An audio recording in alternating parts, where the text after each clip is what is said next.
اسی کا بیٹا محمد امام کی خدمت میں آتا ہے کہ میں بغداد کا سفر کرنا چاہتا ہوں، مجھے ایک نوکری مل رہی ہے کہ جو ہارون کے دربار میں مل رہی ہے، اور مولا کہتے ہیں کہ کیا وجہ ہے کہ مدینہ چھوڑ کر جا رہا ہے؟ کہ مولا مجھے وہاں پر زیادہ ملنے والا ہے۔ مولا نے کہا میں تجھے دے دیتا ہوں۔ اصرار کرتا گیا، مولا نے پھر روکا نہیں، لیکن جو زیادہ سفر تھا مولا نے دیا، جانے کے پیسے مولا نے دیے، سواری کا جانور مولا نے دیا، اور اس کے بعد لوگوں کو مخاطب کر کے کہا کہ دیکھو مجھے معلوم ہے کہ یہ میری شہادت کا سبب بننے والا ہے، لیکن اس کے باوجود بھی میں صلہ رحم کو ترک نہیں کر رہا، اس کے باوجود بھی میں صلہ رحم کو ترک نہیں کر رہا۔ اور یہی وہ محمد تھا کہ جو ہارون کے دربار میں آ کر یہ جملہ کہتا ہے کہ ہارون تیری سلطنت تو یہاں پر ہے، مدینے کے اندر تو ایک اور سلطنت چل رہی ہے کہ جس کے حاکم موسی کاظم ہیں،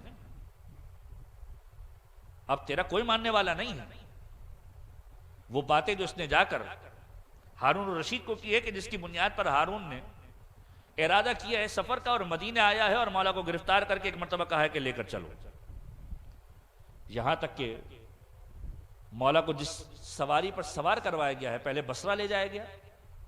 1.5 سال بصرہ کی قید کے اندر، پھر بغداد لے جایا گیا 10 سے 11 سال فضل ابن ربیع کی قید کے اندر، اور اس کے بعد وہ آخری قید خانہ کے جو آپ سنتے ہیں کہ امام کو اس قید خانے کے اندر اس انداز سے رکھا گیا ہے کہ ہر طرح کی اذیت دی گئی، اور کیسی اذیت؟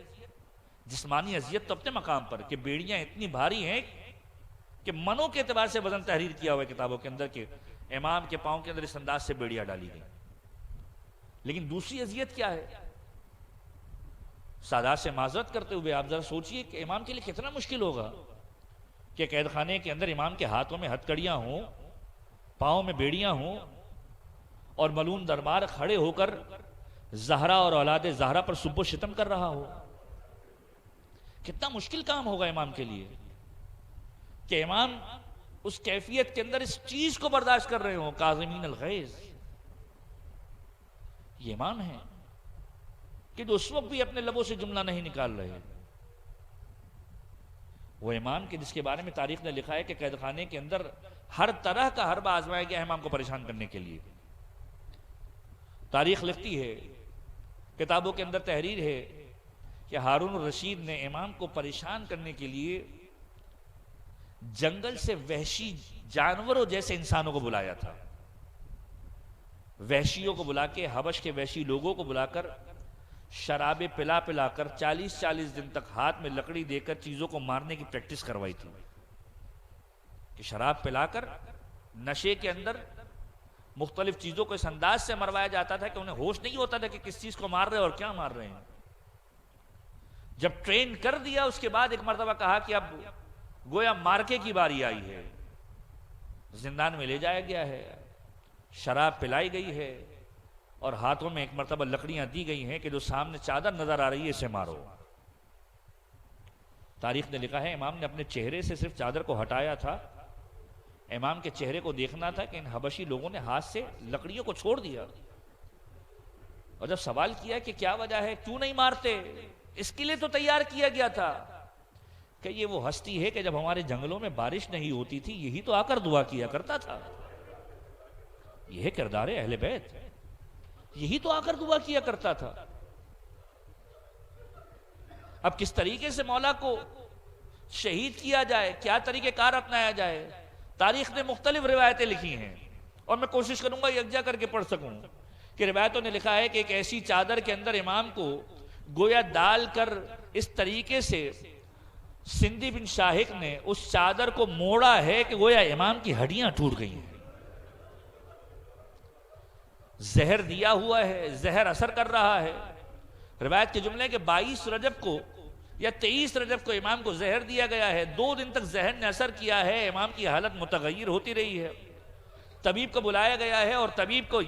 یہ کہا گیا ہے کہ باہر یہ خبر نہ جانے پائے کہ امام کو زہر دیا گیا ہے۔ امام سے کہا گیا طبیب کو نہ بتایا جائے کہ آپ کو زہر دیا گیا ہے۔ طبیب داخل ہوتا ہے، امام کے ہاتھوں کو دیکھتا ہے اور اس کے بعد کہتا ہے انا للہ و انا الیہ راجعون،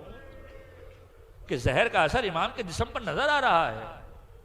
اور جب امام دنیا سے رخصت ہوئے ہیں اب یہ غربت امام موسی کاظم مسیر بغداد، کہ کہ ہارون الرشید کو جب اطلاع دی گئی کہ امام دنیا سے رخصت ہو گئے، ذرا غور کیجئے کہ جنازہ اس انداز سے پڑا ہو کہ منوں کی کیفیت کے اندر وزن کے اعتبار سے بیڑی ہو، ہتکڑی ہو، اور ہارون الرشید حکم دے رہا ہے کہ اس جنازے کو 4 حمالوں کے حوالے کرو اور انہیں کہو کہ بغداد کے پل کے اوپر جا کر اسے پھینک دیں۔ یہ امام کا جنازہ ہے کہ 4 حمالوں نے، 4 مزدوروں نے امام کے جنازے کو اٹھایا ہے، دجلہ کے راستے پر بغداد کے پل پر جا کر اس جنازے کو رکھ دیا ہے، اور اس لیے رکھا ہے کہ اب جو سواریاں گزریں گی یہاں سے، ان سواریوں کے ٹاپوں تلے یہ جنازہ پامال ہو جائے گا۔ لیکن یہ حجت خدا کا جنازہ ہے، حجت خدا کا جنازہ ہے۔ لیکن اس سے پہلے میں آپ سے کہوں کہ عزیزو، ہم مسلمان ہیں،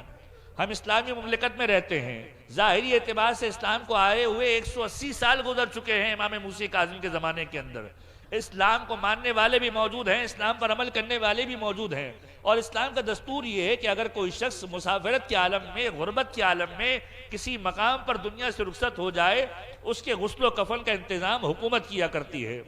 اس کو غسل دیا کرتی ہے، اس کے کفن کا انتظام کیا کرتی ہے۔ 180 سال کے اندر ان لوگوں نے اتنا بھی نہیں سیکھا، آل محمد پر یہ ظلم کیا کہ آل محمد کے خانوادے کے ایک جنازے کو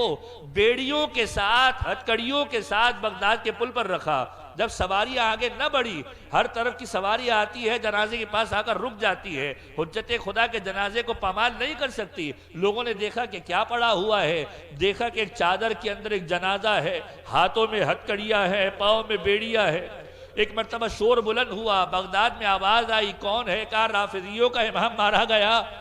خبر پھیلی، امام کے جنازے کو باقاعدہ طور پر تیار کیا گیا، امام کو غسل دیا گیا، 8ویں امام بے اجازہ امامت آیا اور نماز جنازہ کو انجام دیا۔ 8ویں امام میں آپ کو تعزیت پیش کرتا ہوں، لیکن ہاتھ جوڑ کے اس کروں گا، اے امام موسی کاظم، پروردگار نے آپ کا بڑا امتحان لیا۔ زندان کا امتحان معمولی امتحان نہیں تھا، قید خانے کا امتحان معمولی امتحان نہیں تھا۔ آپ اس دنیا سے رخصت ہوئے، آپ کے جنازے کو بغداد کے پل پر رکھا گیا، لیکن مولا وہ امتحان آپ کا نہیں ہوا جو سید الشہداء کا امتحان تھا، جو حسین ابن علی کا امتحان تھا۔ آپ کے جنازے کے پاس آ کر جانور رک گئے، لیکن کربلا کے میدان کے اندر ثانیہ زہرا نے اپنے بھائی کو اس انداز سے دیکھا،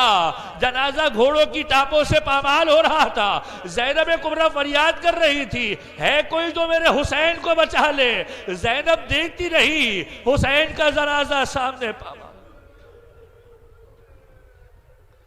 وَسَيَعْلَمُ الَّذِينَ ظَلَمُوا آلَ مُحَمَّدٍ أَيَّ مُنْقَلِبٍ يَنْقَلِبُونَ۔ جس امام کے جنازے کو بغداد کے پل پر رکھ دیا گیا، اسی کی شبی برآمد ہو رہی ہے۔ زیارت کیجئے۔